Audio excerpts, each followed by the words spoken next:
What's up, podcast? I got my super good friend Daisy on the podcast. We have been best friends since 6 years old? 7 years old. So yeah, I'm so excited to have you here. So we're gonna talk about a couple of different things. We're gonna talk about the fact that you have epilepsy. Yep. And how you navigate your life with that. We're gonna talk about style and fashion sense and what that means. My favorite thing. Yeah. And because you studied in that, so that's interesting to see, what are they, how can you teach fashion? Well, we'll get into that. And then the last topic is we can end it with, sexuality and what that means today, and yeah. So that's what we're doing. And we have wine on the podcast, so if we get a little goofy, that's it. So yeah, in terms of style and fashion, what do you think that means in today's society? Well, I think that means something different for everyone. And I went to school in fashion marketing, so definitely not the design side of things. But I almost dropped out of fashion marketing. I just was tired of it. It was a long program. I'm really glad I didn't drop out of it.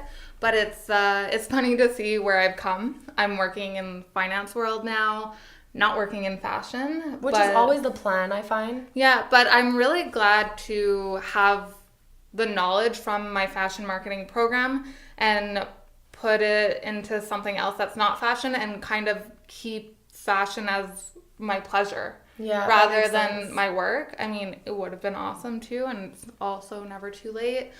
But I'm happy where I am, and I like fashion still. I mean, now it's something completely different for everyone, so. Is style and fashion the same thing? That's a good question. No, I think style is something personal and fashion is a whole. Okay, yeah. So, fashion can be what's in right now, what's trending. Well, that's more of, those are more fads. Okay. And what trending. Is fashion? Fashion as a whole is people's styles, is trends, is designing, is marketing. I believe it's all of those things. It's the umbrella term. Yeah. And then the others are subcategories. That's what I think, yeah. Okay, that's cool. What would you consider your style to be? That's a good question. I think it changes often. Yeah, I range a lot. Love a lot of see-through things. See-through. Yeah, okay, so you go through fads. To show your nipples. Free the nipple. What do you think about that? Well, I don't ever wear a bra because it's so uncomfortable. But also because you have perky boobs. And you don't have to. I could never go without wearing a bra. Yeah, I mean, I definitely understand people with bigger breasts.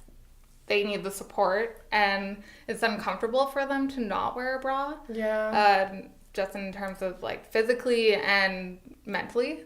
Yes, it's uncomfortable it's mentally. them, but I stopped wearing a bra a long time ago. I can't. It makes me so uncomfortable, and I don't even wear a bra to work. But you're lucky. You're blessed. Yeah, I guess so. I mean, small boobs are in, so. Yeah, that's true. I don't know. I would consider my style to be athletic. I hate to admit it because I want a better style than athletic. But when I think about what I actually like sporting around, what I actually like wearing, I'm no, I want to wear Lululemons and a sweater. That's what I want to wear. I feel like you were always like that. Even in high school, you loved to wear very comfortable, stretchy things, which is totally understandable. So true. If I'm in a rush, I want to put on tights and just a sweater and run out. But I'm not in a rush. But that's just fine. It's your style. I feel guilty that it's not something cooler. We're wearing dresses for this podcast, but I would never wear this out. Imagine we had plans after this, which we don't. But if we did, I would never be seen in this dress.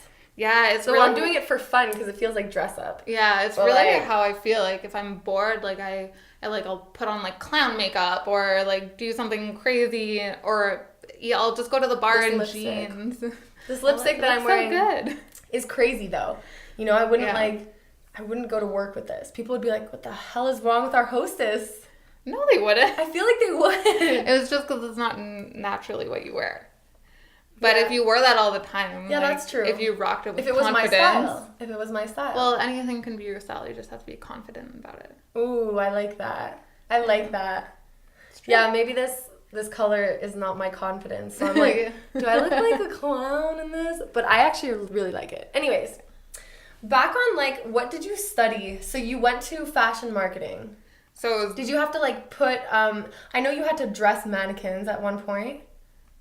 No. Did you do that? No, we actually, you were in our fashion show, one of my first fashion shows. Okay. Do you remember that at LaSalle? Yes, I do. Yes, I do. So you made me have huge eyebrows. Yeah. So like for, I think the first year we did a fashion show. So you learn about the business, like not so much about the designing. For sure there is like, you learn about the textiles and all the core aspects of like clothing and whatnot. And you learn the history because it's very important also, although I probably don't remember very much. No, to be honest. I mean, like, I know the styles, but I couldn't, like, recite you a textbook. That's really sad. Not in terms of, like, no, but I'm thinking about, like, the education system, and I'm like, how could they have taught you so that you could never forget? As opposed to try to remember. How could they have taught you? They could have, like, made you make something, and then you would have never forgotten that. Yeah, but I wasn't in design. That's true. So it's, like, it's really how you learn, and it's about the teacher. I remember, like, some teachers were amazing. Some teachers, it was just, like, remembering the textbook and what you had to write. For the test. But I'm glad I didn't drop out because I wanted to a year and a half in, so halfway through the program. And the last year was probably the year I learned the most because they make you come up with a business proposition, so a whole like business, and you have to, in front of judges, give them your business plan, and they judge you on it, and like if it would be legit and make money. And we did really well, my team and I, and we went to the finales, and then like they test you, and like I remember I was one of the speakers, and I spoke in front of, I think it was like 500 to 1,000 people at the Olympia. And that, like... Because you go against, what, other fashion schools? No, not other schools. It's other teams. So it's like what From your school. Yeah. So it's like, is your business, like, will it thrive? Will it make money? Like, and it's math, it's finance, it's a bunch of things. Like, it's so many aspects in one. It's like your suppliers, where are they coming from, whatnot. So that was a really cool thing. I really enjoyed that. Like, I got a lot of experience from that. Wow. And I also got speaking abilities, like more confidence. Because they throw you in, they kick you in the river, and you're like, okay, well, I practiced for a year. Okay. But it was a lot of work, and I really enjoyed that. We should have won first place. We didn't. You think? With the pettiness. The people who won first place had a non-profit organization, which actually technically wasn't allowed in the rules. But because your business was meant to make money. Yeah. But their business was still really good. Okay. But we tried really hard, and I remember we actually wanted to do it in the end, but we didn't. It was like for women with extra small feet and extra large feet. So like the people that aren't in between. Size 10s so like and 12 women. Very niche. And like 3 and 4 women. Wow. Very niche market. And we actually had suppliers and stuff lined up, but it just didn't. And why? Because you guys didn't want to, you just were like, okay, graduation was there. Our team was really large. It was 8 people, and it would be really intense to have such a large team like embark on a small project like that. It wasn't going to be a small project, but it's a lot of ideas that are different all in one, and sometimes it just didn't chaos. Mesh. Yeah. That's true. But it was a lot of fun. So it sounds like a lot of fun. Yeah. And did you try to look for a job after you were done at LaSalle? For sure, but most of them were unpaid internships, and I don't know, as most people in college know, it's hard to... You don't get time. Don't have time for that, man. Not just that, I can't afford to live for unpaid internships. That's what I'm saying. So it was, most of them were like, if you want a good job, if you have to do it for 3 months, and I was like, well, fuck that. I can't do it. 3 months unpaid? How am I going to pay rent? 5 days a week? Yeah. Yeah. How am I going to pay rent? So no, I ended up working in a restaurant, like most people do. And then... I guess it's just about like doing the internships like 8 to 5, and then 7 to 12 working at a restaurant to pay rent. I wasn't ready to do that, but I did traveling, and then I was really lucky to get the job that I'm working at now, and have grown. At first it was just meant to be an administrative job. Now I'm doing like video editing and I think design programs. That has something to do a lot with like, you don't always have to follow what you thought you should do. Yeah. So like, did you ever have bad feelings in you? Like, oh, I studied in this and this is not my job. For sure. I felt that all the time. When did that feeling stop, or has it, or do you still struggle with it? No, honestly, it did stop when I was happy with at the job I am. I think it really just takes finding a job you're happy at to kind of diminish that feeling and be like, whoa, I can grow in different fields and not have to be upset with myself that I still spent a lot of money going to school where I did. Yeah. And that's what upset me the most, but it's not like I didn't get anything from there. Yeah, that's true. I did, but that took me a long time to realize. And when I started enjoying a job I worked at, which has only been like 2 years now, I was like, holy shit, I didn't know you could enjoy what you do. And I've grown a lot. Like, they let me grow in other fields that I don't really have experience in, so that's exciting because I'm learning something new. That's true. Yeah. What would you say to someone who has no sense of style? Like, how can they... So that's, like, been me for the longest time, because I'm like, oh my god, okay, if I want to go out, for instance, to, like, a bar, I would love to wear my Lululemons and a tank top and be like, what's up? But it's not accepted. Like, you have to, like, dress up, or people are like, oh, what are you wearing? And I'm like, fuck. I don't know. Google shit. No, but that's you. That's what you want to wear. You're comfortable in that. It's just, I'm such in a different mindset that I can't relate. I'm like, what am I going to wear? Like, let me dress up. Like, sometimes, like, last year, like, for an example, like, I went out bowling with friends and I wore a wig because, like, I was just like, I'm bored. Like, I want to wear something. And, like, I don't know, drinking helps a lot. Like, you just want to be fun and you wild. feel free. Yeah. And you don't care. That's true. I don't feel like it's more about caring as much as it is about comfort. Yeah. Like, being comfortable when I'm out and super drunk, which is never, but... But I think it's also, for me, like, as a child, and you were there, when I had my dress-up box, like, always dressing up. I love that. And so, like, that stayed with me. I just, like, I want to dress up as something always. And when you find people who like to do that as well, it's, like, it's super exciting. You're like, whoa. Like, it is exciting. Doing themed events or whatever. It sounds, like, a kiddish a bit. It doesn't. It really sounds like that extra sparkle on the event. Yeah, it's so like much fun. Us doing a podcast and then seeing that we have matching, like, velvet dresses. Yeah. It makes it that much more fun. I don't know why. It's kind of weird.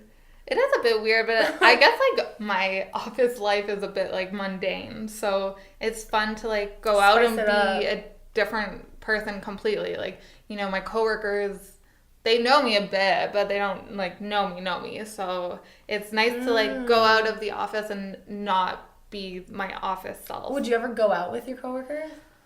I mean, you might want to see. I have. Yeah. Like, for Christmas parties and stuff. But you're not your real self. Not just that. I mean, it sounds mean to say. I don't want to say it like that, but they're not my people. Like. Yeah, but you also don't want to mix, like, business and pleasure. That your also, work life and your home life. They're not my people. Like, I know what you mean. They, like, me and, like, a few of them, like, or we click, but just, like, on a professional level and, like, few drinks and go out.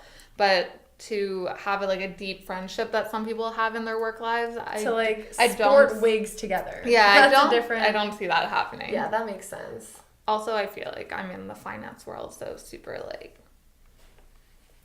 It's true. Yeah, everyone wears suits, and I wear jeans and Vans. That's okay. That makes you different. That makes you awesome. What would you say is your choice behind, like, 7-inch nails? How long are those freaking nails? They're really long. How long are they? I have no idea. It sort of goes on your theme of dressing up, except they're, like, glued on you for months. Yes. And you can't type. Yes, I can. You can? I'm super professional at it. I'm sure you get used to it, yeah. Yeah, you definitely get used to texting is another thing. I mean, there's some things I can't do. I can't open cans. That's fine. When do we ever need to open cans? I just ask other people to do it or use a knife. Yeah. But I've started doing them, like, probably 4 years ago. I take them off to travel because they're stupid to have when you travel. And doing Why? Why wouldn't you travel and not? Because they break. Okay. And when they break, they hurt, and you look stupid with, like, one broken nail. Oh, that's true. She has a broken nail. It happens a lot. But, yeah, I love them. I don't know, it really started, I can honestly tell you what it started with, Lana Del Rey.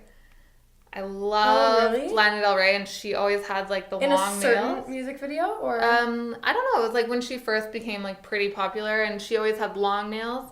And I started off pretty short, and then I was, like, longer. Like, I couldn't stop. Really? And then, like, they get super long at one point that they start breaking, and then I'm like, okay, I have to shorten them, because... They're so long, but I can see the elegant appeal to it. They're fun, and, like...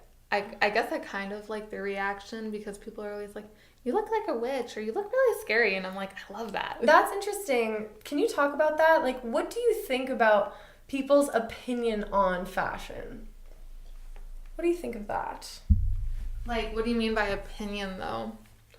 Like, people have such opinions these days about, oh, why is she wearing, look at her nails. Wow, that's a cry for attention. Like, I'm thinking these are the first things that come to my head because I hear it all the time. Oh, look, she's wearing leggings, or, oh, Converse in a gym. Wow. Like, stupid shit. Well, I don't want to say, like, people are stupid, but I mean... I do kind of want to say people are stupid. Like, and I don't want to say I'm perfect. I mean, I've definitely judged in my life for sure. Oh, I judge styles all the time. So what is our need to judge? I don't know. Human nature.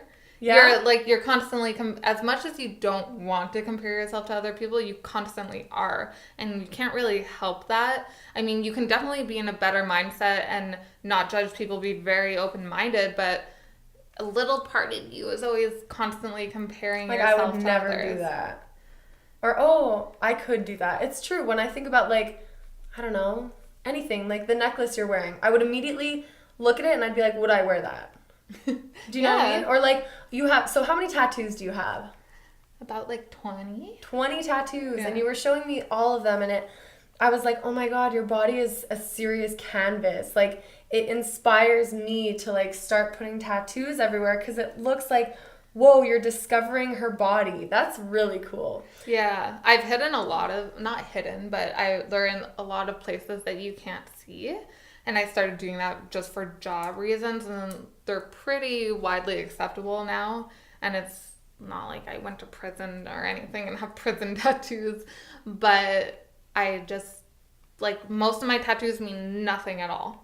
That's fine. That's where we're going. Yeah. It's for fashion. It's for style. Yeah, it's really actually about the artist for me. I love seeing an artist and you're like, wow, like, their artwork is so fucking cool. Like, I really want it on me. Yeah. Like, that's what it's about for me. And how can you find your artists? I find them through Instagram. Through Instagram? Mostly, yeah. You search the hashtag tattoos or tattoos of Montreal? No, like... Montreal artists? No, I just started following a lot of tattoo artists, and then, like, they post a lot of, like, oh, this other artist is amazing, and then I'm like, oh, I like their design. Okay, so Montreal tattoo artists. Yeah, well, not even Montreal. Like, I mean, I follow some all over the world. So, like, whenever I, like, travel, especially, like, to Europe, I mean... You'll get a tattoo out of the country. Well, when I went for 4 months, I got my one here that... Oh, my God. I'd be scared it would get infected. I got that in Paris done in an apartment, but, like... Done in an apartment? The guy was beautiful. The apartment was beautiful. Easy, and you were, like, 3 drinks in? No, it was the morning. And I went with my boyfriend, so... but God. Like, I love looking all over the world because I'm like, if I go there, I want to get a friggin' cool tattoo. Like, I think it's awesome because a lot of them don't always come to North America, or if they do, it's to LA, and I'm not going to LA, so, and you're not scared to get them infected? I would only go with, like, a tattoo artist I trust. And like, you trust them because of Instagram? Of Instagram, and, like, you can see their work, if it's shoddy or not, and also you can tell by someone's setup. That's true. Like, you can tell if someone's, like, clean. Like, I mean, they sterilize everything, and it's, like, new materials for everything. It's not like they're using the same needle. I love that. And I mean, I was talking about how I love your tattoos because I love tattoos, but your body could be hideous to other people. Yeah. That's crazy to me. Well, my mom hates my tattoos. No. Yeah. No. She's like, my baby skin. She hates my tattoos. Why? Because she's never liked tattoos, and she doesn't like the idea of her daughter's skin being marked for life. Whoa, that's crazy. The way I see it is you've lived. I mean... I see it like these are like reflections of little moments in time that you've lived. I don't know. Yeah, I see it like kind of that way. Not that I've lived so much, mostly because they're not like meaningful tattoos. But just they're memories. Like, this I got in Paris. That's what I mean by live. Yeah, they're memories, and it's also, it's the artwork. It's like, I love the artists. I love to see new artists. I love to talk to tattoo artists, like have conversations. Yes, and it's the symbolic representation of meeting people along the journey of life. Yeah. And it's like, it's very, not everyone can tattoo. It's a hard like thing industry to do. To break so into, yeah. I enjoy paying someone who like is very good at what they do, and I'm like honored to have their artwork on my body.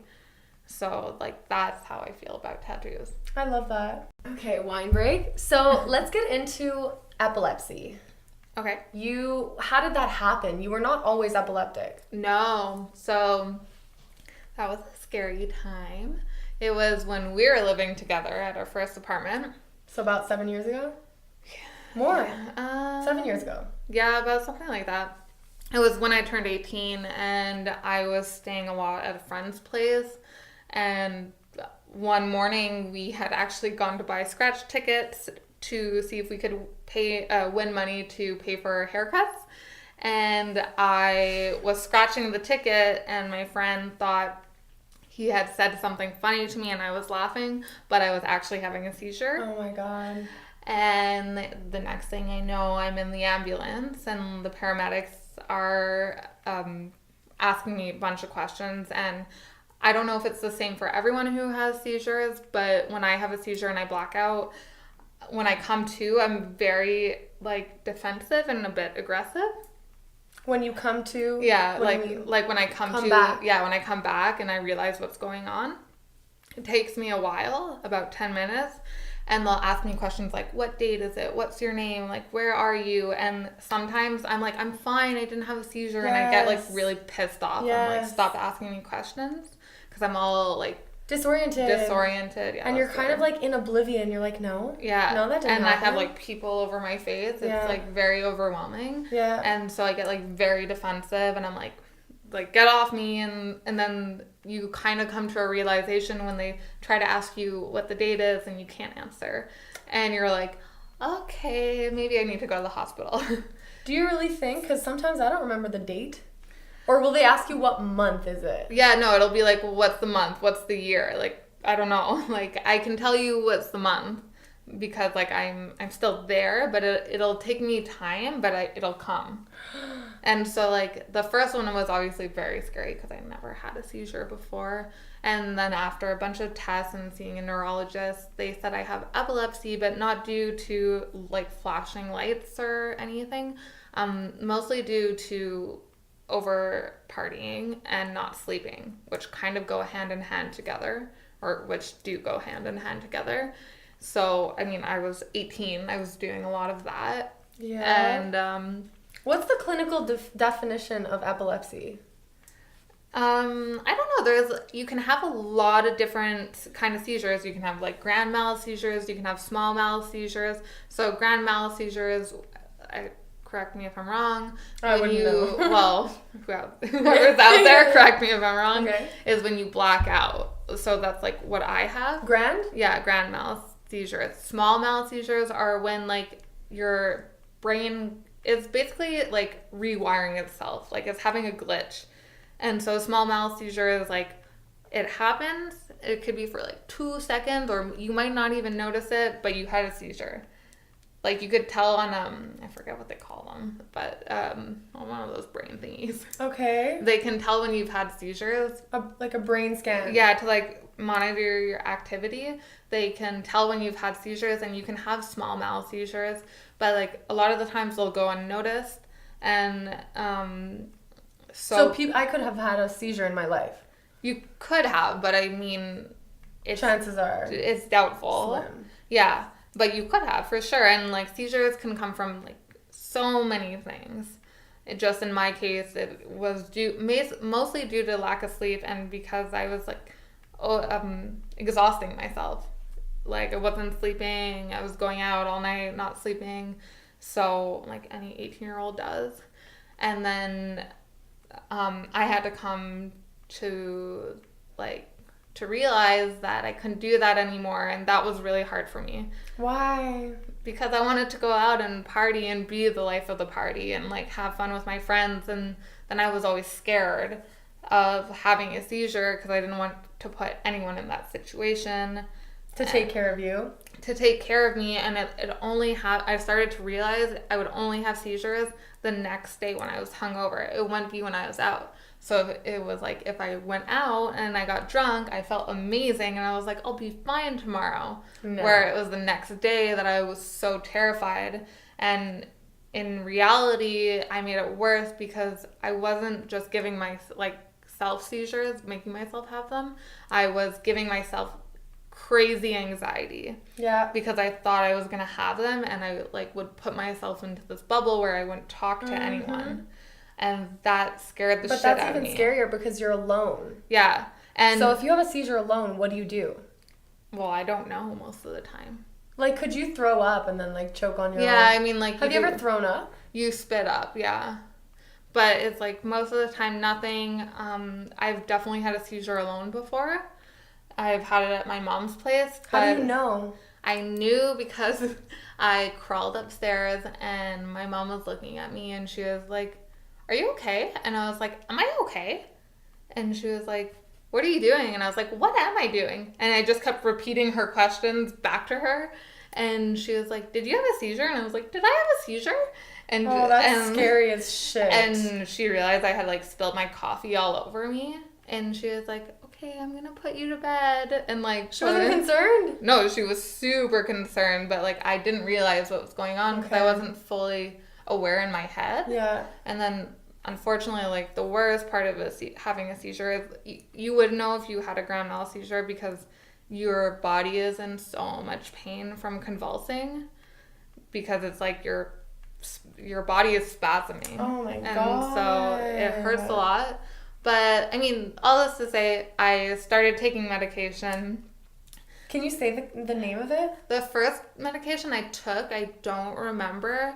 And then I did that stupid thing where I was like, I'm cured. I'm not having seizures anymore. So I stopped taking my medication. You don't know what it was called? No. Then would start taking it, then stop taking it. And then I remember like my last seizure I probably had. I went to the hospital and the doctor came to me because there's not much they can do for you at the hospital. You just lay there.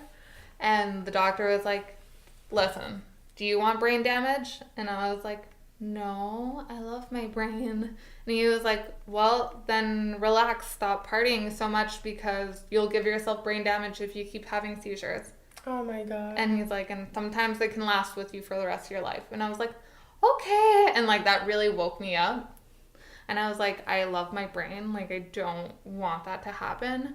So you started taking your meds? Well, I was already taking them. I was just not taking them consistently. And then I also went to see my neurologist, and he upped my like dosage to a different medication. So now I take Deval Pro X. Okay. It's like a large orange pill, and I take it regularly, like morning and night, and I have to take it for the rest of my life, which is kind of sad, but I'm used to it now. Morning and night for the rest of your life? Yeah, unless I'm trying to get pregnant. Because you can't take those medications when you're trying to get pregnant. Doesn't that make you have so many questions? Why? So when you're trying to create a life, you can't take this? Why? Because it's killing you? I think it more has to do with your liver. And you don't want to affect the baby. And also, though, if I was to be pregnant, I wouldn't be drinking.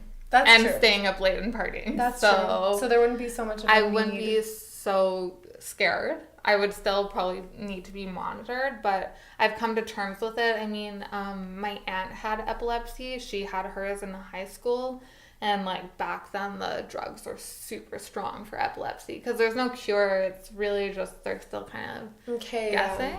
But it's something crazy. I definitely still balance with, and I'm trying to get over the anxiety of like having a hangover the next day sometimes. And who are you going to surround yourself with the next day? So do you think about that when you go to party?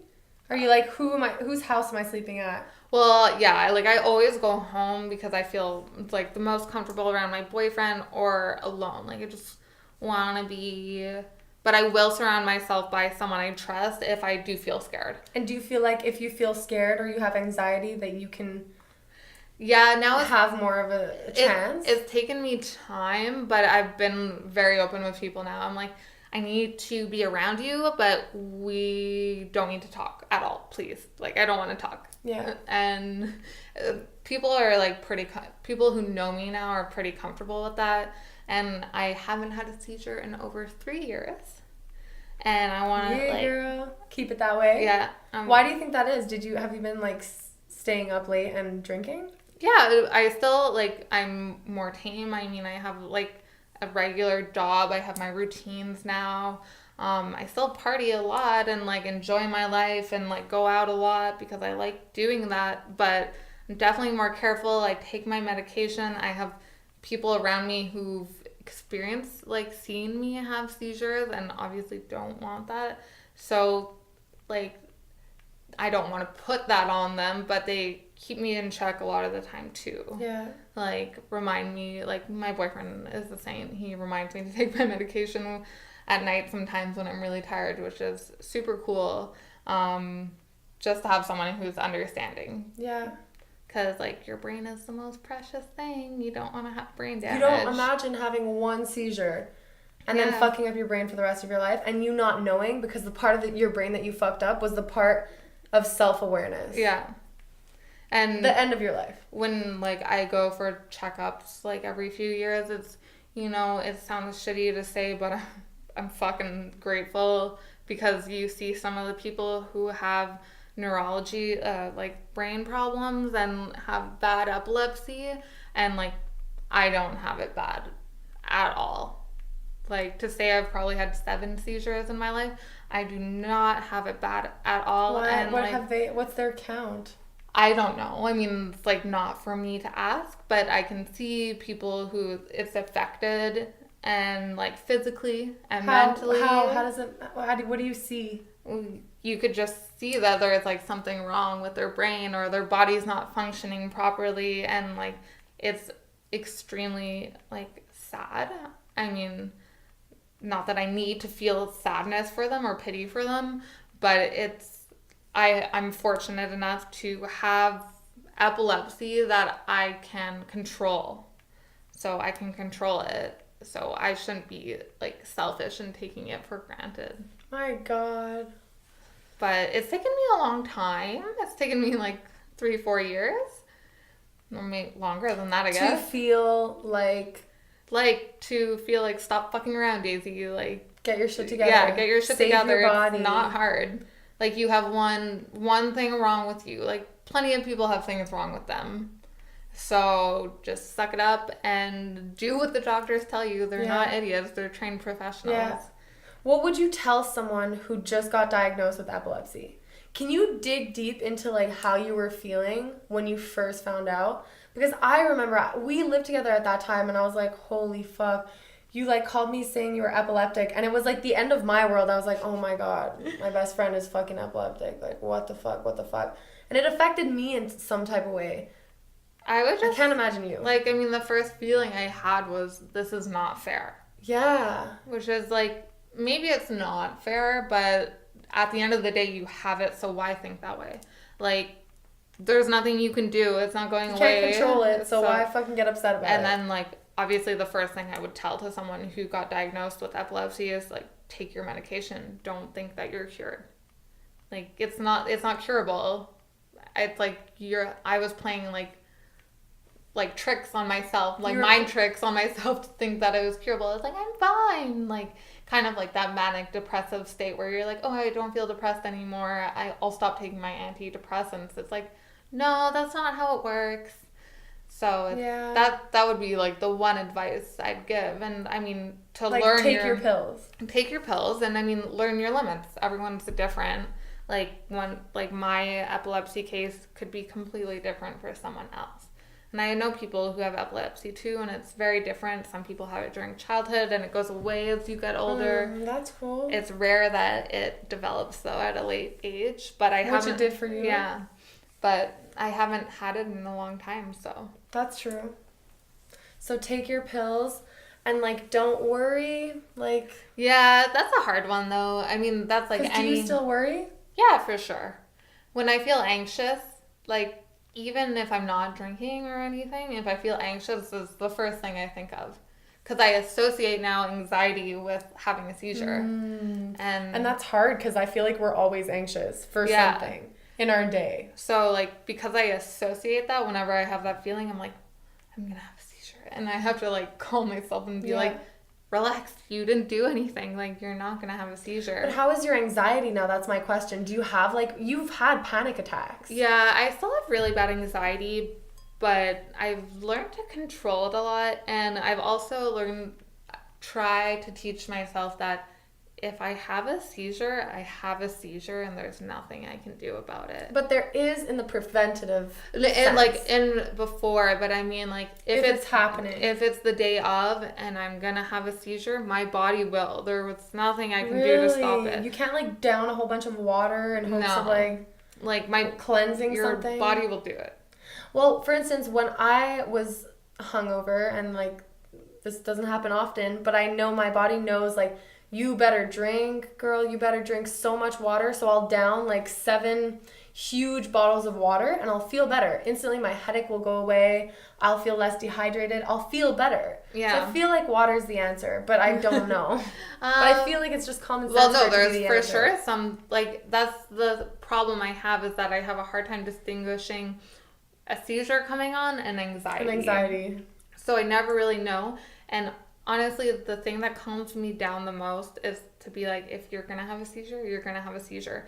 And my doctors told me that there's nothing you can do. Like, your brain will have one if it needs one. Shit. Because it has It's your brain? It's not your body? No, it's your brain, but, like, your brain controls your body. So that's why... Or your body controls your brain. No, your brain controls your body. That's why, like, when there's a glitch in my brain, like, my body convulses and spasms. Interesting.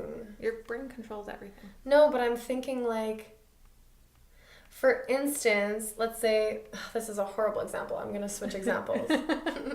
Let's say you stab yourself in the gut. Your brain is still functioning perfectly fine. Yeah. But your body will bleed out, and then your brain will die because you're dead. Yeah. But your brain is controlling yourself to stab yourself. No, but what I'm saying is, let's say you just, like, fell on a knife. Okay? That was an accident that happened. Okay. And then, you know, you're bleeding out. As much as your brain is controlling you and saying, stay alive, your brain is still in control. But your body will kill your brain. Your brain needs things to be alive, so you losing blood, it's not going to keep your brain alive. Okay, so it's your brain. Like, your heart is pumping your blood, so if you're losing all this blood... That's why I was feeling like if you had a seizure, it would be more that has to do with how your body's functioning and not so much what your brain is telling your body. No, yeah, so your brain is, like, recircuiting itself. It's like, whoa, what the fuck? Like, it's, like, kind of like it went off track. So there must be something else where, like, there's not enough oxygen to your brain. Something in the body is affecting your brain, which is then affecting your... No, it's in the brain. So, like... You're overtired. Yeah, you're overtired, and then your brain's kind of like going off the rails, like, and then making your body freak out, which is like what the convulsions are. Okay, that's interesting. But yeah, I've had a lot of bad times, but I mean, I'm in a good place now, so. Good. And that's like, you know, hope for people who are recently diagnosed or still struggling. Yeah, I've met like quite a few people who have like siblings or who are directly friends, affected by it. Who are affected by it.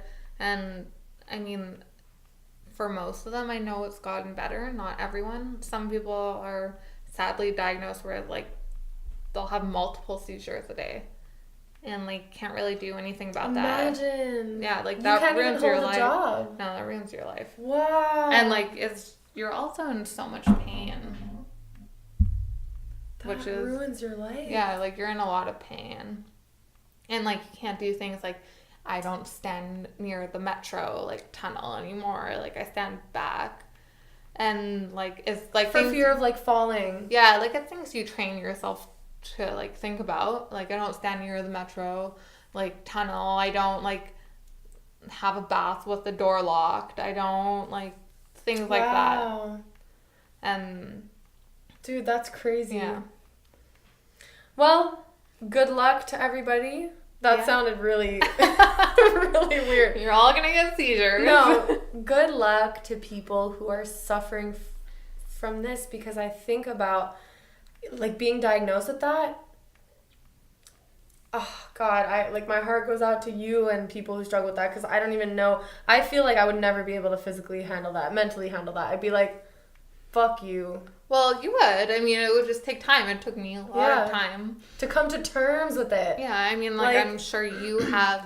I have asthma. There you go. And I was like, that's so stupid, because it was my life experience and the way I acted in life that caused the asthma.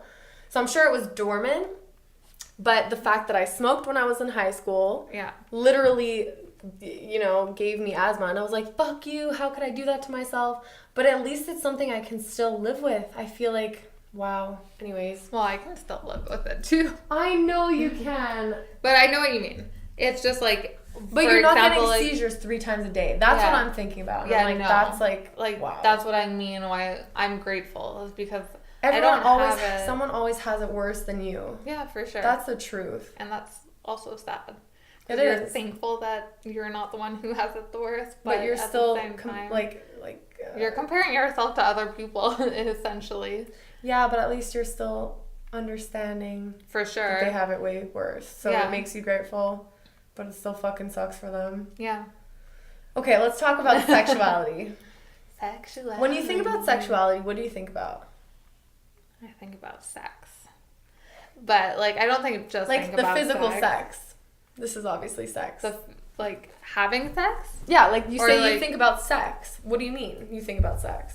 No, sexuality, I think actually more about sexiness, what turns you on. Oh. I don't think about sex. I think about what turns you on. So sexuality mixed with sensuality. So what turns you on and why it turns you on. That's really interesting, because when I think of sexuality, I think of sexual expression.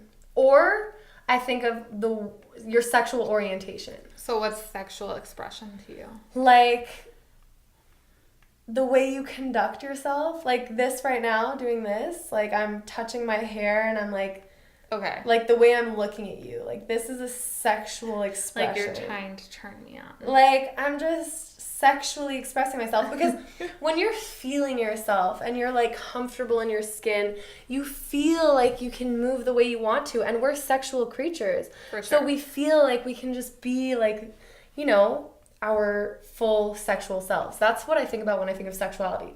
The other thing that I think about is sexual orientation. So how do you sexually identify? But sexuality, I don't think about sex. No, so I don't think. That's kind of weird. No, that I don't think about that. Well, it's not weird. It's it's a part of. I wonder what the definition of sexuality is. Yeah, that would be interesting. Actually, we should look it up. But I think about a bunch of things. Yeah, I think about expression. I understand now what you mean by expression.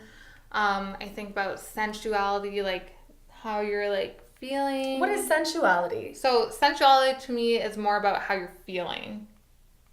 Okay, so what I was just doing, that's a feeling. Well, it's a sensual thing. That's not more sexuality to me. Okay, so that's sensuality... more you're trying to turn me on, you're trying to be sensual, So what I just Googled was sexuality, and what came up was human sexuality. Human sexuality is the way people experience and express themselves sexually. Freud redefined the term sexuality to make it cover any form of pleasure that can be derived by the human. So it's how you experience it too. Okay, so I understand now. If I was doing this this motion with my body and like touching my hair, that could be really misinterpreted wrong. That could be like, okay, I want you in bed now. Do you understand what I'm saying? So, yeah. So yeah, you're portraying like a feeling. That's really interesting. A sexy feeling. I disagree with that term. I'm going to call up Merriam-Webster. And I thought you were going to say Freud. No, I think it's actually on Wikipedia. But I disagree with that. Unless there's a term, maybe sensuality is how you express yourself in a sexual way. But like, I feel like we can just be sexual without wanting anything out of it. Without wanting sex out of it. I mean, I think we're sexual creatures by nature.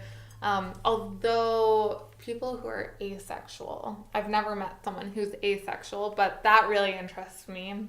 I would love to read more about that or speak to someone who is asexual. Not interested in sex? Yep. Just has no, basically, I would say a sex drive. Maybe that's the wrong term, but it's very interesting to me. I just can't relate, so I would love to learn more. I feel like, I don't know, I feel like it's not that interesting to me because I've had like sporadic moments where I don't have a sex drive. Yeah, but these are people who never do. Ever in their lives. Ever. People who are neither attracted to women or men. Yeah. Ever in their lives. Or any other gender. Like, yeah, that would be very interesting to hear. Right? Now I'm understanding that sometimes we can go through moods of asexualism. Yeah, I mean, I wouldn't even call that asexualism. No, it's just like you're not in the mood. You're in a funk. Yeah. You're in a funk. Or you're just not in the mood. You're just like, you're going through your wave. You're not in it. Okay. Or you're really stressed out in life. Yeah, it could be a number of reasons, Yeah. I think. I mean, it happens to me. I think it happens to everyone. Like, it's normal. And you shouldn't feel like not normal to not like want to have sex. Because it's not a normal thing. Or maybe, I don't know, maybe society has told us this. Yeah, I think it's more of a thing. Cultural norm that's like been put on people that like we're always meant to want to fuck and like everyone needs to do it all the time. And like especially like perfume ads are sexualized. Yeah. Freaking shampoo commercials are sexualized. Yeah. And like men have a lot of testosterone and usually want to like fuck all the time, but I just feel like even in men's cases, not only men, but like a lot of women and men aren't always in the mood, and I think that's totally fine. And I don't know, people focus like on sex so much as like penetration. Like there needs to be penetration involved, and like speaking personally, I mean this is very personal, but we like it personal here. We really like it personal. I love foreplay. Like, I think it's so much more fun than sex. Like, well, sex, like penetration. I agree. I mean, both are great. But, like, foreplay is just, there's I think it's so just much a way of dimension. And connecting before. Connecting for sure. Because, you know, if you look at, like, one night stands, there's probably not a lot of foreplay going on. No, it's like let's get to the business and goodbye, ciao, merci beaucoup. Yeah. That's it. Yeah. Where foreplay comes in, it's like the fun of the experience and there's literal like, exploration. For sure. There's so much dimension to it, and there's, in my experience, a lot of communication involved. Yes. And that's where the growth happens. That's where you want the like ideal sex life to come from, is communication. Yes. Because that is where you grow. Like, you're totally right. No, but even taking out the foreplay and taking out the sexual dynamics, and we talk about communication, it's hard to communicate. For sure. It's not an easy thing, but like you need to take those steps with someone to be comfortable. Or I mean, so you think that the sex needs to come before the comfort in the communicating? Or does the communication come into the bedroom? Both. Like, communication needs to start before and during. And after. Like, there needs to be communication throughout the whole thing. Okay, yeah. Like, because you will have such a better time if you communicate. And when you don't, like, and you realize it. Like, it's just so much better to... I mean, wouldn't you rather enjoy an experience where you tell someone exactly what you like and what you want to do, and rather than feeling like you can't say anything, yeah, and then like, suffering through. You have no idea what's going on. You're like, oh, maybe this is great. I don't know. Okay. Or, well, because now I'm thinking, like, if you always say what you like, maybe you can never experience something you may not know you would like. Right, but you also, like, go into, like, you don't want to scare someone, right?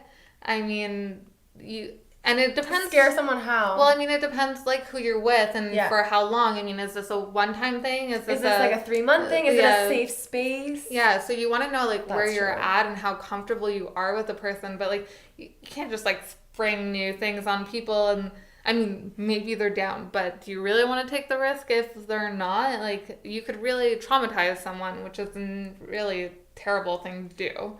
That's true. Like, the last thing you want to do. I feel like the more experienced you are, the more risk you're willing to take, and the less traumatized you'll be, even if something crazy happens. Yeah. So it's, and not to say that experience has to do with numbers or partners. No. It's to say that experience is experience with maybe the same one person, but trying new things all the time.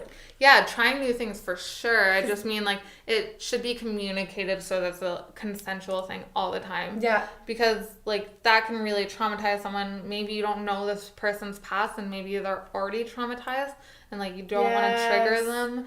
And so, like for example, like, taking out a whip, and, like, that person was actually whipped when they were younger. It's like, whoa, we need to communicate to get to that step. Yeah, like, that's very extreme. And I don't think it is. I think it's they sell it at La Senza. No, they sell whips at La Senza. I don't think it's become extreme anymore. No, like, it's like a very extreme approach. Like, even if you just want to have sex with someone, penetrate someone, obviously, like, there needs to be communication before. You're not going to be like, that girl's looking at me sexy, I'm gonna fuck her. Like, no, that's that's rape. Like, no, and you also need to be a decent human being for sure. And so, like, communication all the way, like, whether you're in a relationship or not. And I believe that's the most important thing, and it should be practiced in every dimension of the relationship with the person, whether you're actually in a monogamous relationship or not. And it's such a hard thing for people to do because they're either shy or uncomfortable, and so it needs to be from both sides. Yeah.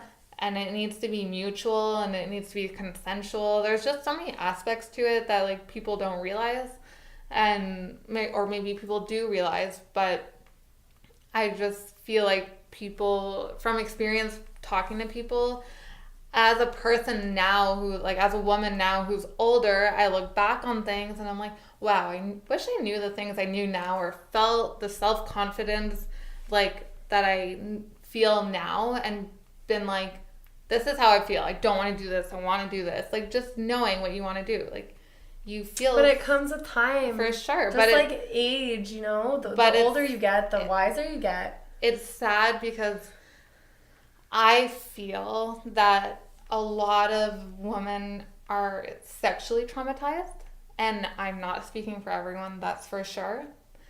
And those were, like, not consensual mistakes, and women feel that those are their mistakes, and, like, that's, like, terribly wrong. I feel like that's a shit thing to feel. And so I feel like you learn from, like your past, but it's such a shitty way to learn from your past. Like, I feel like nobody should have to go through that to know. To learn, yeah.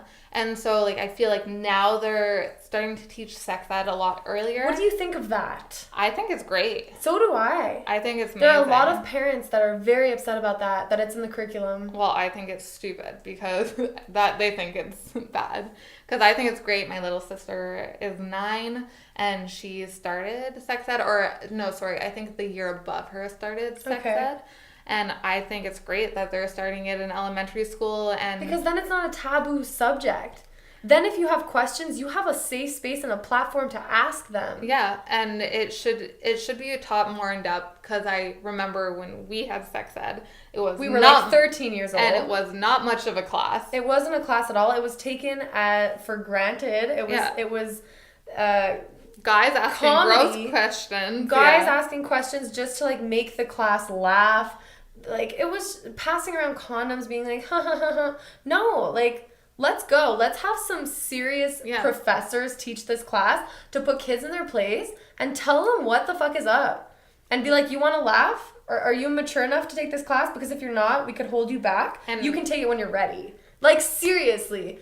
Okay, maybe that's a little extreme. But, like, make it to be so that people can learn in a safe space where not everybody is like, you know, what if we actually have a question and, like, the teacher doesn't want to stay behind and ask it, and we have to ask it in class. Yeah. But then everyone laughs at us, and then we're like, that's the last time I'm talking out loud. I remember, like... I probably had a million questions that I didn't ask because I would never ask questions in class because I felt like uncomfortable. I would want to ask those like personally or to my mom or something. So it's like, you don't feel like, I mean, it's hard. I get it because it's a classroom full of different people who aren't the same. But you do have a lot of men who hijack sex ed and like kind of make it a laughing stock, and you're like, boys. Men, sorry, you're right. Boys, and like you're like, do you realize you actually know nothing about the female body? And it's like, I mean, and these little things, like if my brother and sister are watching this, like little things that would happen would be like, oh, you guys know you have 3 holes, right? Or do you have 4? Do you know how many holes you have? Like these little tiny comments that are taking jabs at you and your knowledge and making your body a comedy act. Yeah. And like I remember that, like that happening, like people in our class saying things like that, and I was just like, that's disgusting. Yeah. And it's also like, I mean, that's like when girls start like getting their period and changing, and it's like, it's freaking scary for them, and like they're like, what the hell's happening to my body? And like I'm starting to bleed. Yeah. What does that mean? And like boys think it's gross, and they're like, ugh, and you're like, okay, you need to have it, like you need to understand from a young age it's not gross, it's what your body does. Like if it was gross, we need to stop sexualizing it. Yeah. And making it part of a biology class. Maybe instead of having like, no, I still think sex ed needs to be its own topic, but just not sexualizing it. Does that make sense? Yeah, it makes sense, but I also think that sexualizing it is not like terrible. I mean, like you shouldn't like push like down like the idea of sex. It's not bad. Like I don't think it's bad at all, but it's just that I don't feel people think they're safe enough in the space, and they don't really know what questions to ask. Questions to ask. That's huge. And so it's the teacher's role. It's the teacher's job to like provide us with serious information that we wouldn't know we would want to know. So like you can talk about the birds and the bees and shit, but what will we need to know? Okay, what does rape look like? What are the signs of rape leading up to? Okay, a whole class on like sexual harassment. Shit that we wouldn't know is happening. Yeah. Oh, someone slaps your ass. How do you react? Shit that like only life teaches you. Yeah, like not fucking vagina, penis in the hole. We don't need 8 months on that, guys. No, we need 8 months on real life occurrences, situations that happen that we feel weird to talk about. Yeah, I don't think maybe we briefly touched on it when we were in high school, but I don't think we talked about consent or harassment very much. Or if we did... I remember there was a girl who was raped in our school, and I remember going into our cultural class. What was it? We had like a cultural studies class where we played cards all the time. Anyways, we ended up talking to a couple of girls, and we were like, oh, where's this person today? Oh, well, she was raped last night, but it's her fault. Did you see what she was wearing? She was wearing this super short skirt. Like, obviously it's going to happen. Yeah. Are you serious? In the end, I definitely agree with having sex ed way earlier. Yeah, me too. And it's actually really interesting to have that age gap between me and my little sister. Yeah, like a 15-year-old. 15-year age gap to see what you went through and now what she's going to go through. Yeah, because it keeps you updated. Even now in her elementary school, they have Anti-Homophobia Day. Are you serious? Yeah. What the fuck is that? So there's one day out of 365 days that they should be anti. No, it's to teach them about like the LGBTQ community. LGBTQ there you go. A.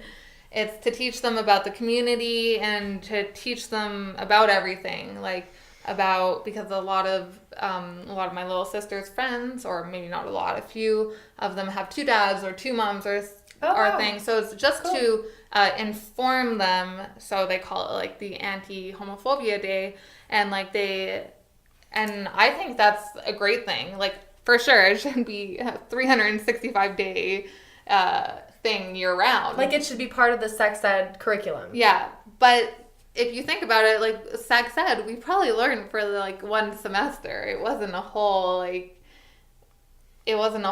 yeah, I guess 5 years of it. We didn't have that. Yeah, I think I'm thinking about like days that we need to celebrate, and it's because repression has happened. Yeah. So I understand that, and I'm like, okay, that kind of that makes sense. Yeah, there is. But I wouldn't label it anti-homophobic day. That's freaking weird. I don't know if it's called that. I really hope it's not anti-homophobic day. It should be positive LGBT, or just like Pride Day. That's what it should be called. Pride Day.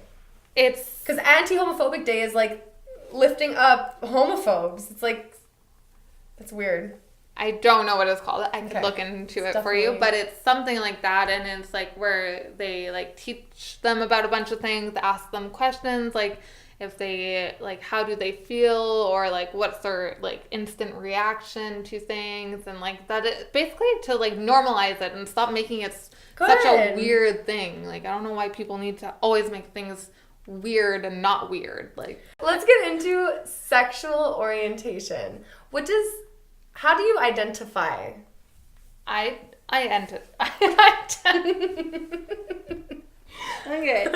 I identify as bisexual. Okay. And so do you? I do, yes. Okay. So how do you view bisexualism? I view it as being attracted to women and men. But to be honest, I don't know what I would define it as, but I've realized that I'm actually like sexually attracted to like 2 gay men also. Something sexy about... 2 gay men also? Yeah, like to 2 gay men.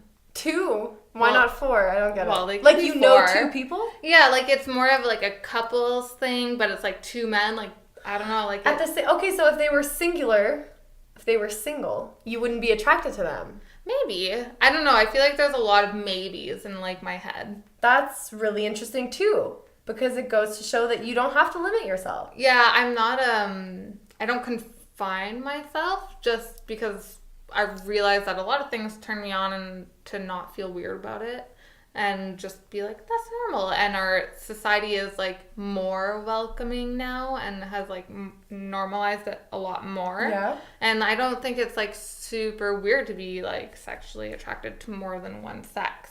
No, because you are. But to someone who isn't, it's super weird.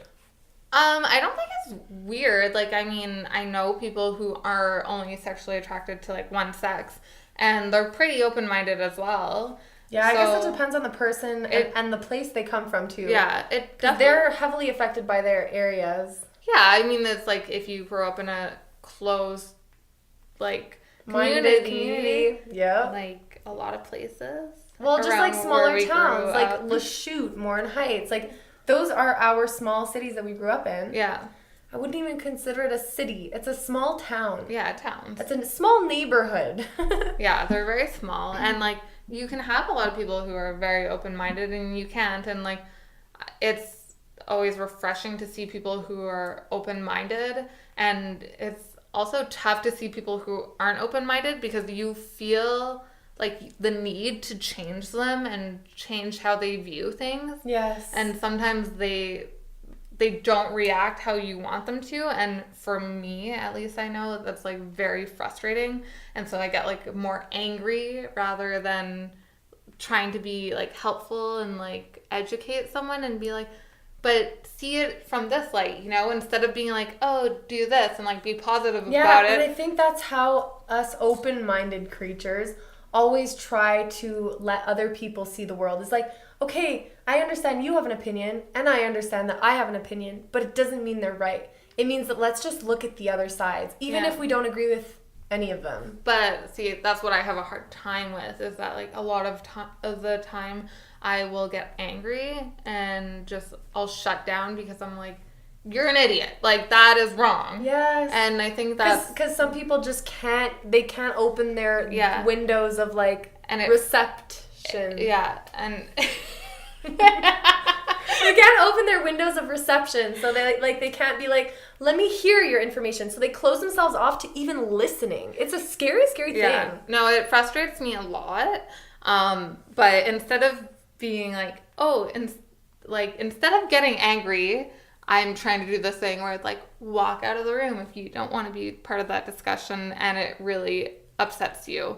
Because, some things aren't worth fighting for, especially if it's with family. I mean, definitely speak your mind, especially if it's something that really triggers you and really affects you and like you know a lot more than them, so it upsets you. Yes. And I mean in that subject, not a lot more than them. But just in that specific topic. And it's frustrating, but a lot of the times it's really not worth it. And it's hard to make that distinction when you're upset. So I've recently been practicing just leaving the room and being upset by myself, but leaving the room because I know that if I stay, I'll get angry, and then when I get angry, I get more emotional than rational. Yes. And like I'm not thinking properly. Yeah, I definitely understand what you mean by that. I just see the issue with walking away because I'm a very confrontational person, because I don't see anything wrong with confrontation. I think that a lot of people get in their heads about confrontation and they're like, you know what? I don't want to put myself in that uncomfortable situation to challenge the other person. Because you look at the challenge as wrong, as, oh, you're going to hurt them. No, I look at the challenge as, we're both going to grow from this. So let's confront each other and see what happens. If we can both stay off the attack, off the defense, and just be like, I have nothing to defend, nothing to attack. Let's just talk. Let's put our minds together. Like, for sure. And I mean, for sure, you and I probably disagree about a lot of things. And I would be willing to talk with you as a person about these things, but there's certain people in my life who I've met. The closed-windowed people. And not just that, is the people who say shit to make you react. And those are the people I can't stand. Because they're trying to get a rise out of you. And they do a great job, so that's why I'm leave the room. But they shouldn't. Why? I wonder why they do such a good job. Assholes. I have a certain family member, or like a couple of them, that'll try to like, oh, but Fee, what do you think about this? And then they'll try, and I'm like, just doesn't faze me.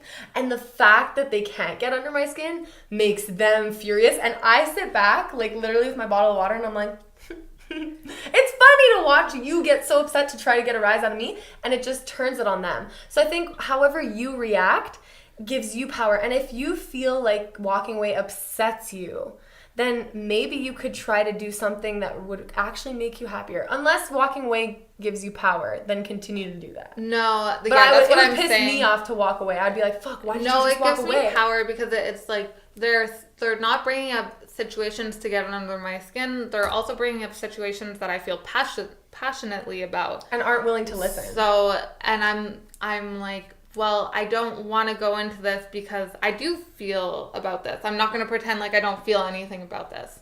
I do feel a lot of things about this, and I think a lot of things, and you're just being a little asshole smirking over there at me, like... Not even listening. Yeah, you just want to say things to, like, make me mad and make me look like the angry bitch who's like, oh, there she is, going again, and it's like, you know what?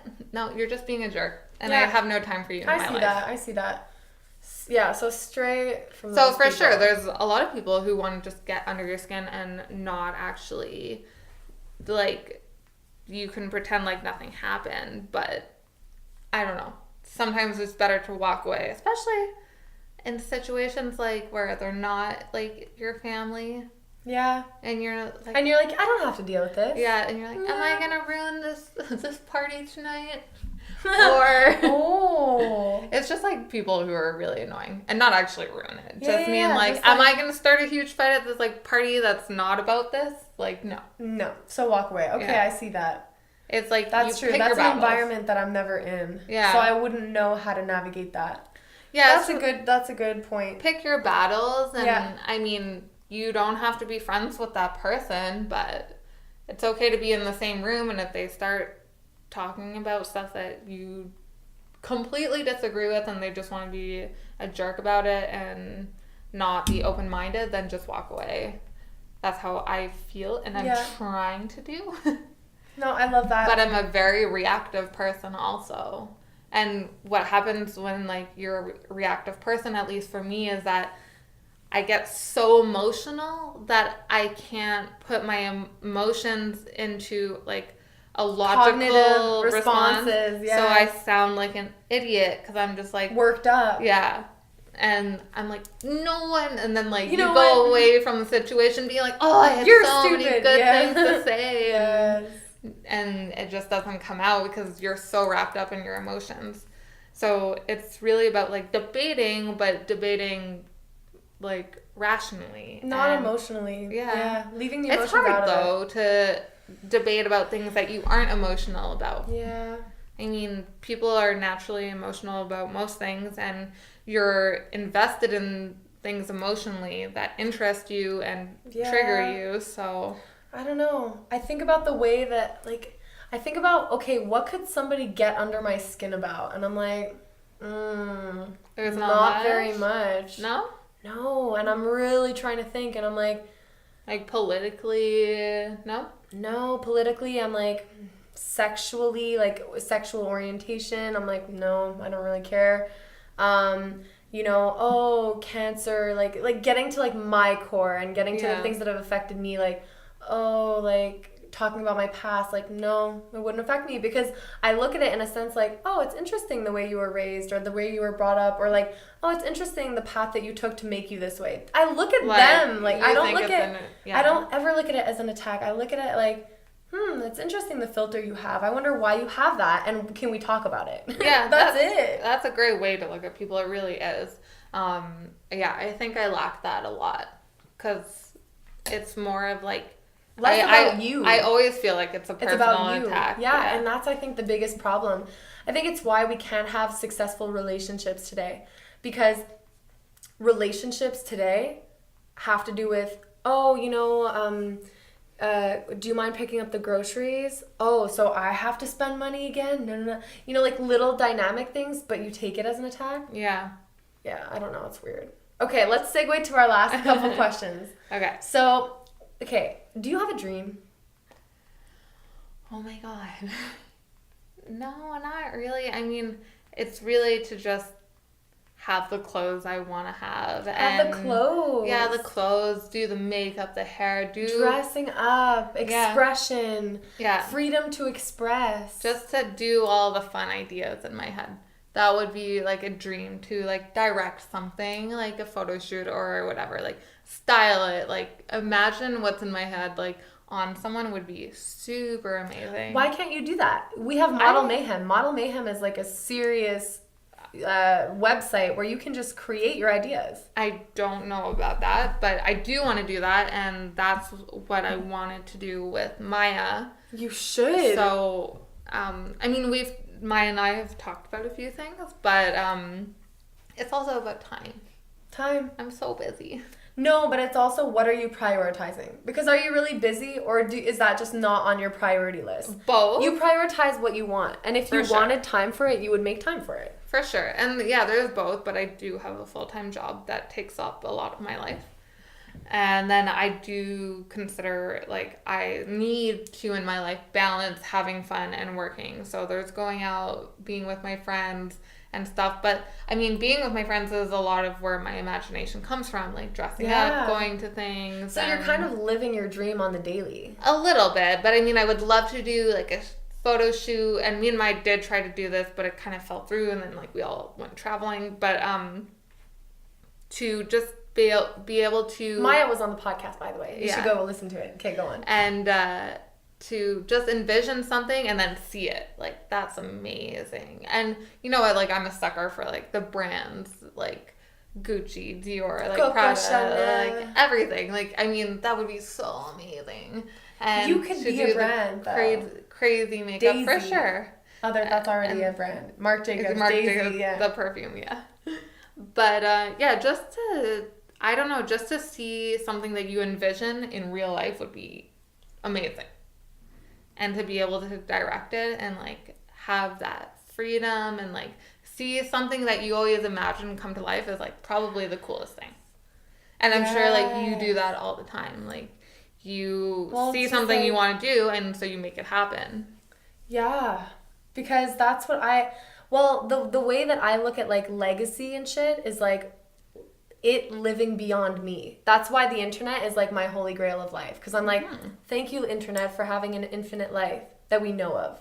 So I feel like we will live forever through this. That's what motivates me. Because I'm like, we're going to die. So I'm mortality motivated. I love the internet, but it is also a scary place. Only if that's your perspective of it. What's scary about it? The Momo challenge. The what? The Momo challenge. The Momo challenge? Don't Google it. It's so scary. What is it? It's this creepy, scary lady photoshopped. And yes. For some reason, it freaks the fuck out of me. Because of little kids are being... It's not real, though. What is it? It like they... The Momo challenge. Yeah, it was about little kids, like the girl was telling little kids to hurt themselves. But it was actually like a hoax and like a thing that got spread because of parents. Because wow, so they were trying to pretend this was happening to show people that the internet's dangerous, but it actually was never happening? Well, like parents thought it was, I don't know, like you really have to read up about it. I tried to read up about it, but I got too scared because of the face and like, not a lot scares me. But that face, don't even Google it because it's frightening as F. Don't Google it. No, don't Google it. The internet scares me. Yeah, but the internet is amazing. So what would you say to someone who wants to give up on their dream? So like someone who's gonna be like, yeah, I'm done. I think I'm putting in the towel, throwing in the towel. Well, I feel like a lot of people think that giving up their dream means that like they're settling down and having children and buying a house, and I don't think that's giving up your dream. People are still so happy and like.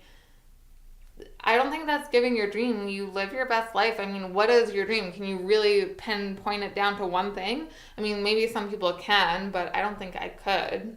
I want to do a lot in life. I wanted to do a lot in life. I changed my mind like every 2 seconds. So I don't really So be patient with yourself. Yeah, I don't that's have a huge one dream. I don't have one dream. Like, to, like I was saying, to imagine something and then like create it would be amazing, but that could like be true for a lot of things, and I think people just like focus so much on their dreams, and it's like, but you can change your mind all the time. Yeah, and I did. I struggle with that. I do. I change my mind all the time, so it's like you'll find your place. You'll wiggle yourself in. Maybe not everyone will, which is sad, but cheers to you.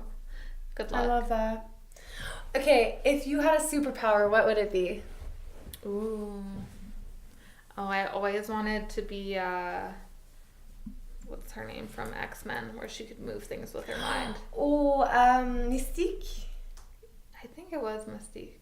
No, Mystique was the one who could change into anything. Oh, yeah, shapeshifter. Yeah, no, it was Jean Grey. What's her name? Jean Grey. Oh, she doesn't have a superhero name? I think that was her name. Oh, that's a boring name. She was in love with Cyclops. Okay, and she can move shit with her mind? Yeah, she becomes the Rising Phoenix in like the last X-Men, or they made so many. That's I don't know, one of them. I wanted to do that, and I always thought that I could read people's minds, but I can't. Would you really want that though? No. But I always thought I could, and I would like stare at people on the bus or on the metro and be like, what are you saying about me? Or I would think if they could read my mind, and then I'd like stare at them, and then be like, oh, they're not looking at me. They can't read my mind. I would think that I can move shit with my mind. Yeah. Always. Like, okay, let's go if I stare at this long enough. And then it would start moving, and I'd be like, oh, the window's open. Fuck. Or like something would happen, and I'd be like, no, there's an explanation as to why this is happening. I used to do it with bowling. With bowling? When I was a little I think kid. we've all done that, like, left, let's go. Yeah. Yeah, there was like a lot of things. I think X-Men was like the biggest like movie for me when I was little, so super like powers were a big thing. Plus the show Heroes. That was a good show. I loved that show, Heroes. It was good. It was sad. It was good, though. Yeah. They ended it, like, the perfect way. I mean, flying would be awesome, too, but... It would. It would. But, like, would you really want to fly to Mexico? It's freaking far. Actually, time traveling. No, sorry. I would definitely choose time traveling. Or, like, so teleportation. Cool. Yeah, because it's such a cool concept, like, and it's super... Like, I want to go to the kitchen. And it's super, like, scientific and, like, I love all the people, like, everyone's ideas about time traveling and, like, there's different explanations for it or how it would work. Yes, because it's not just black and white, like, go back in the past. Cool. No. Yeah. Okay, what do you think? This is the last question. Okay. The most important question. What do you think is the meaning of life? I don't think there's a meaning of life. Whoa, we've not had that answer yet. You don't think there's a meaning of life? I mean, I think the meaning of life is to live until you die. And, like, what you do with it is what you do with it. That's your personal choice. I mean, that's so simple. You're handed some cards and some people aren't. But, I mean, it's super weird to, like, tell people what the meaning of life is. You're not telling. You're just, like, giving your perspective. No, I know. I don't mean it like that. I just mean, like, you're just meant to live life. You're meant to live until you die. And then you die. What happens when you die? I used to believe in reincarnation, and then I don't anymore. I don't believe in anything. So when we die, what happens? Nothing. So we stay alive if nothing happens when we die? No, it goes all black. Like so there's like a TV screen that we're seeing and it's black. No, you don't see anything. Like, you're gone. You're dead. You don't think anymore. There's no thought. So it's not like sleeping. No, there's nothing. That's what I think. I don't believe in anything else. I would love there to be something else. Really? Yeah. What would you love for there to be? I would love there to be something else because I love living. So something that reflects life. Yeah, something that reflects life, but like still has a thought process, because like that's what kind of distinguishes us from everything else, is that we have a mind and we can feel and we can think and blah blah blah.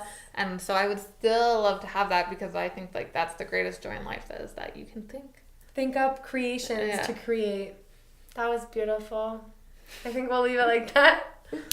I love you. That's your nails. Okay, we're going to peace it. Peace podcast. Do you have anything else to say? No. Okay, then we're going to leave you with a peace. Peace podcast. Cheers. Cheers.